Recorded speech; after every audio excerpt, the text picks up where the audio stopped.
दर्शकों, हाजिर हूं मैं एक अद्भुत जानकारी लेकर आप लोगों के लिए। आप जानते हैं, जो राहु और केतु हैं वो सदैव वक्री रहते हैं, लेकिन राहु का अद्भुत प्रभाव आपको कब देखने को मिलेगा, कब राहु अपना श्रेष्ठ प्रभाव देता है, शायद ये जानकारी आपको आज से पहले ना मैंने बताई ना आपने कहीं सुनी होगी। इसीलिए कह रहा हूं, कार्यक्रम को अच्छे से देखिएगा और कहीं इस विषय को नोट भी कर लीजिएगा जो मैं आपको बताने जा रहा हूं। ज्योतिष प्रेमी दर्शकों के लिए आज का विषय अद्भुत रहने वाला है, उनके ज्ञान में वृद्धि होगी। और जो अपनी जन्म कुंडली पे अध्ययन करना चाहते हैं, राहु उन्हें क्यों कष्ट दे रहे हैं, ये जानना चाहते तो इस पे भी इस कार्यक्रम आपकी सहायता करने वाला है। प्रिय दर्शकों, आप जानते हैं, मैंने पूर्व में कार्यक्रम करके बताया था, कोई भी ग्रह अगर जन्म कुंडली के अंदर, कोई भी ग्रह जन्म कुंडली के अंदर अगर वक्र अवस्था में चला जाता है तो वो श्रेष्ठ प्रभाव, उसके बल में वृद्धि हो जाती है और वो अपना श्रेष्ठ प्रभाव देता है। लेकिन प्रिय दर्शकों, यहां पे मैं बात राहु और केतु की कर रहा हूं, जो सदैव वक्र अवस्था में रहते हैं। तो उनका प्रभाव में वृद्धि कैसे होगी और अपना श्रेष्ठ प्रभाव कब देंगे, ये जानते हैं। प्रिय दर्शकों, आज का सूत्र क्या कहता है? कहता है कि कोई भी लगन हो, जो भी लगन है उसमें अगर कोई ग्रह कारक है, जो लगन के कारक होते हैं, अगर वो ग्रह वक्री हो जाए और उनकी राशि के अंदर राहु जाके बैठ जाए और वो किसी अच्छे भाव में बैठे हुए हो, जो ग्रह वक्री है और जो कारक है, तो राहु अद्भुत परिणाम दिखाता है। इतना श्रेष्ठ फल देता है कि राहु अकेला ही उस जातक को उस बुलंदियों तक पहुंचा देता है जहां पे वो जातक पहुंचना चाहता है। जैसे कि उदाहरण से समझिए, आपकी मेष लगन की कुंडली है। अब मेष लगन की कुंडली के अंदर देवगुरु बृहस्पति सर्वाधिक कारक ग्रह होते हैं। वो भाग्य स्थान के मालिक होते हैं और 12वें स्थान के वह भाव के मालिक बनते हैं। अगर राहु जन्म कुंडली के अंदर, मेष लगन की कुंडली है, राहु ही जन्म कुंडली में जाके 9वें स्थान में जाके बैठ जाए और क्या हो, देवगुरु बृहस्पति जो है वो वक्र अवस्था में चले जाएं और किसी अच्छे भाव में जाके बैठ जाए, जन्म कुंडली के जैसे लगन में जाके बैठ जाए, चतुर्थ में बैठ जाए, पंचम में बैठ जाए, दूसरे भाव में बैठ जाए, दसम में बैठ जाए और राहु नवम में हो, तो ये राहु जातक को अद्भुत प्रभाव देंगे। ज्योतिष शास्त्र ये तक कहता है कि ऐसा जो राहु होगा वो जातक के लिए भाग्य प्रदायक बन जाएगा। गुरु से ज्यादा राहु यहाँ पे भाग्य में वृद्धि करने में और भाग्य का फल देने में ज्यादा सक्षम होगा, क्योंकि देवगुरु बृहस्पति वक्र हो गए हैं और राहु उनकी राशि में बैठे हुए हैं। तो ये अद्भुत संयोग बना और ऐसा राहु जातक को वो हर बुलंदियों पे पहुंचाएगा, उसका भाग्य का हर जगह साथ दिलाएगा और जातक दिन रात चौगुनी तरक्की करता हुआ चला जाएगा। ऐसा जातक अर्श से अर्श पर ही चला जाता है, फर्श से अर्श तक पहुंच जाता है, रुकता ही नहीं है, बुलंदियां छूता चला जाता है।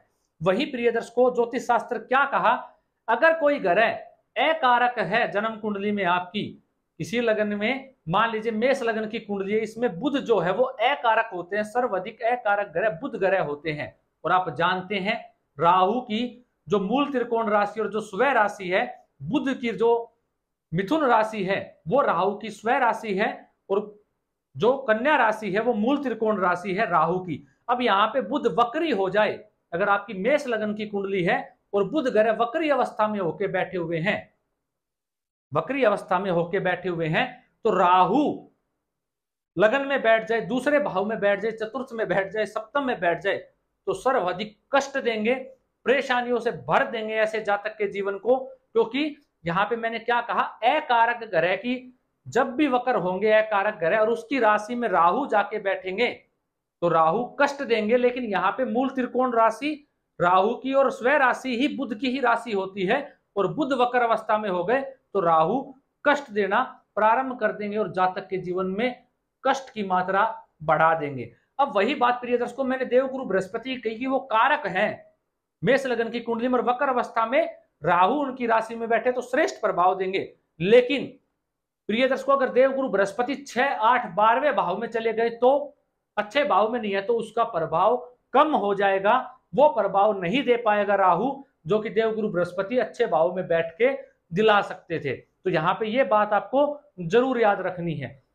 वहीं प्रिय दर्शकों, मान लेते हैं कि मेष लग्न कोई भी कुंडली ले लीजिए, कोई भी कुंडली ले लीजिए जिसमें राहु को एक बार हम छोड़ देते हैं, कोई भी कुंडली ले लीजिए राहु केतु को छोड़ के, जिसमें कोई ग्रह कारक ना हो, जैसे कि शनिदेव को ले लीजिए। शनिदेव सिंह लगन में, मेष लगन की कुंडली में कारक नहीं है, सिंह लगन की आपकी कुंडली है और शनि ग्रह वक्र अवस्था में हो गए, तो शनि ग्रह वैसे ही दुख के कारक है। तो शनि ग्रह इतना दुख देंगे आपको जिसकी कोई हद नहीं है, क्योंकि वक्र ग्रह अपने आप में प्रभावशाली बलशाली हो जाता है, और शनि अकारक होने के चलते वक्र अवस्था में हो गए और कष्ट देना प्रारंभ कर देंगे। और इसी राशि में, इन्हीं किसी शनि की राशि में ही मकर या कुंभ में राहु बैठ जाएं, जहां शनि अकारक है, वक्री है, तो इतनी प्रचुर मात्रा में कष्ट देंगे जातक के जीवन में जिसकी कोई सीमा नहीं है, जातक के जीवन को त्राही त्राही ये करवा देंगे। वैसे ही प्रिय दर्शकों, मान लेते हैं कि आपकी तुला लगन की कुंडली है।